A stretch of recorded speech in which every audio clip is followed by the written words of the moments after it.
চ্যাটজিপিটিতে একটা মাত্র প্রম্পট দিয়ে এই ধরনের একটা ডিজাইন আমি তৈরি করেছি, এবং ডিজাইনটা তৈরি করার পরে আমি সেটাকে ফিগমাতে নিয়ে গেছি। কীভাবে সব কিছু করলাম এই প্রসেসটা আসলে এই ভিডিওতে দেখাবো। তো এইটা হচ্ছে একটা ডিজাইন, এটা আমরা ল্যান্ডিং পেজের হিরো সেকশন ধরতে পারি মোবাইলের জন্য। যদি হোম পেজ ধরেন আই থিঙ্ক তাও খুব বেশি একটা ভুল হবে না। আর এটা একটা সিয়ার অফ ফোকাস ডিজাইন। তো আমি যেটা করছি, আমি শুরুর দিকে একবার যদি যাই, আমি একটা ছবি দিয়ে দিচ্ছি আমি প্রোডাক্টের, এবং আমি এখানে বলছি যে আসলে টাইটেল সাব টাইটেল সব কিছু আছে, যে রিভিউ সিস্টেম আছে। একটা ডিজাইন বানাতে হবে যেটা মোবাইল এবং মডার্ন মিনিমাল ডিজাইন হবে। জাস্ট ভয়েসে বলছি আর কি, মানে কোনো স্পেসিফিক মানে রেডি করে বলি নাই, জাস্ট এতটুকুই বলছি। টাইটেলটা দিয়ে দিছি এবং সাবটাইটেল দিয়ে দিছি, এবং যে রিভিউর কন্টেক্সটটা ছিল এটা দিয়ে দিছি। তো ও যেটা করছে, ও না নিজের মতো করে জিনিসগুলো করছে। ওকে আমি শুরুতে আমি ডিজাইন করতে বলি নাই, ওকে আমি শুরুতে অ্যানালাইসিস করতে বলছি, মানে ইয়াটা করতে বলছি। দেন ও আসলে যেটা করছে পুরো লিস্ট করে ফেলছে, কেমনে করবো না করবো পুরো জিনিসটা লিস্ট করে ফেলছে।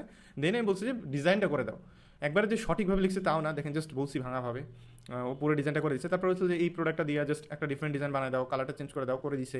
শুধু হচ্ছে ইমেজটা দরকার ছিল তাই বলছি, সেটাও করে দিছে। অ্যান্ড তারপর আমি বলছি যে আসলে এই ধরনের ডিজাইনগুলো আসলে কীভাবে করে বানানো যায়, সেটার পুরো প্রসেসও আমাকে বলে দিছে যে কীভাবে করে বানানো যায়। আচ্ছা, এখন যখন আমি এই ডিজাইনটা পেয়ে গেছি এখানে, তখন আমি যেটা করছি, আমি ফিগমাতে চলে আসছি। ফিগমাতে আসার পরে আমি ডিজাইনটা প্রথমে কপি পেস্ট করে রাখছি। এখানে অনেকগুলো জিনিস আমি প্রথমে এক্সপেরিমেন্ট করছি। শুরুর দিকে আমি ডিজাইন কিউএ করার জন্য এটা ইউজ করছি। যেমন এই ডিজাইনটা যখন আমি শুরু দিকে করছিলাম, ডিজাইনটা কিউএ করার জন্য চ্যাটজিপিটি আপলোড দিয়ে বলছি যে একটু কিউএ করে দাও। তো ওইটা যখন আমি পাইছি, দেন নিচের দিকে যেহেতু একটা প্রসেসও আপনাদেরকে দেখালাম, যে প্রসেসও মোটামুটি গুছাই দিছিল, ওইটা ফলো করে করে আমি পরবর্তীতে এই ডিজাইনগুলো তৈরি করছি। অ্যান্ড আমার কাছে এই ডিজাইনটা বেটার। আমি যেটা করছি, ফন্টটা চেঞ্জ করছি, চ্যাটজিপিটি যেটা সাজেস্ট করছে ওইটা। কন্টেন্টটা চেঞ্জ করে নিছি চ্যাটজিপিটির কাছ থেকে, এবং এগুলোও চেঞ্জ করে নিছি।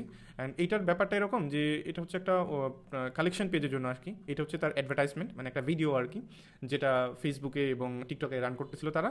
অ্যান্ড এইটাতে যখন ক্লিক করতেছিল তখন একটা কালেকশন পেজে নিয়ে আসতেছিল, মানে এই পেজে নিয়ে আসতেছিল, এই যে এই পেজে। তো এখানে আসলে এখানকার যে ব্যানারটা ছিল এটা অনেক বেশি অগোছালো।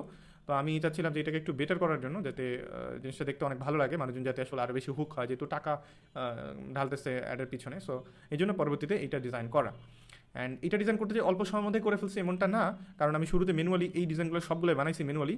কিন্তু পরবর্তীতে যখন মনে হলো যে এআই দিয়ে ট্রাই করা যায়, তখন চ্যাটজিপিটি দিয়ে ট্রাই করলাম। অ্যান্ড চ্যাটজিপিটি থেকে অনেক ভালো রেজাল্ট আসছে। এটা রেজাল্টও ওটা দিয়ে বানিয়ে নিয়েছিলাম। তো অনেকগুলো রেজাল্ট চ্যাটজিপিটি থেকে নিচ্ছি। দেন তারপর মনে হচ্ছে যে আসলে নেক্সট টাইম যখন আমি ডিজাইন করবো, আমি আগে একটু চিন্তা ভাবনা করে চ্যাটজিপিটিতে প্রম্পট দিব, দিয়ে যদি আমার ভালো লাগে দেন আমি ওইখান থেকে আইডিয়া নিয়ে খুব ফাস্ট ফরওয়ার্ড আমি ডিজাইনটা করে ফেলবো। অ্যান্ড আরেকটা যেটা ব্যাপার, আপনারা যদি ডিরেক্টলি যদি চান যে চ্যাটজিপিটির যে ডিজাইনটা আছে এটা আপনি ফিগমাতে নিয়ে আসবেন নিজে না করে, তাহলে আপনারা কোডেক্স ইউজ করতে পারেন। কোডেক্সে দেখো স্ক্রিনশটটা দিলেন, দেওয়ার পরে বললেন যে এটা চ্যাটজিপিটি থেকে বানিয়ে নিছি, আমাকে তুমি এটা আমার ফিগমাতে পাঠিয়ে দাও। সে পাঠিয়ে দেবে। যদি আপনি ফিগমা কানেক্ট করে রাখেন, এমসিপি বলে নাকি, ওটার মাধ্যমে সব কিছু যদি কানেক্ট করে রাখেন কোডেক্সে, দেন ওইখানে জাস্ট আপনার ডিজাইনটা দিলে সে আপনাকে ডিরেক্টলি এটা ফিগমাতে পাঠিয়ে দেবে। জাস্ট টোকেন খরচ হবে, বাট এটা আসলেই সম্ভব।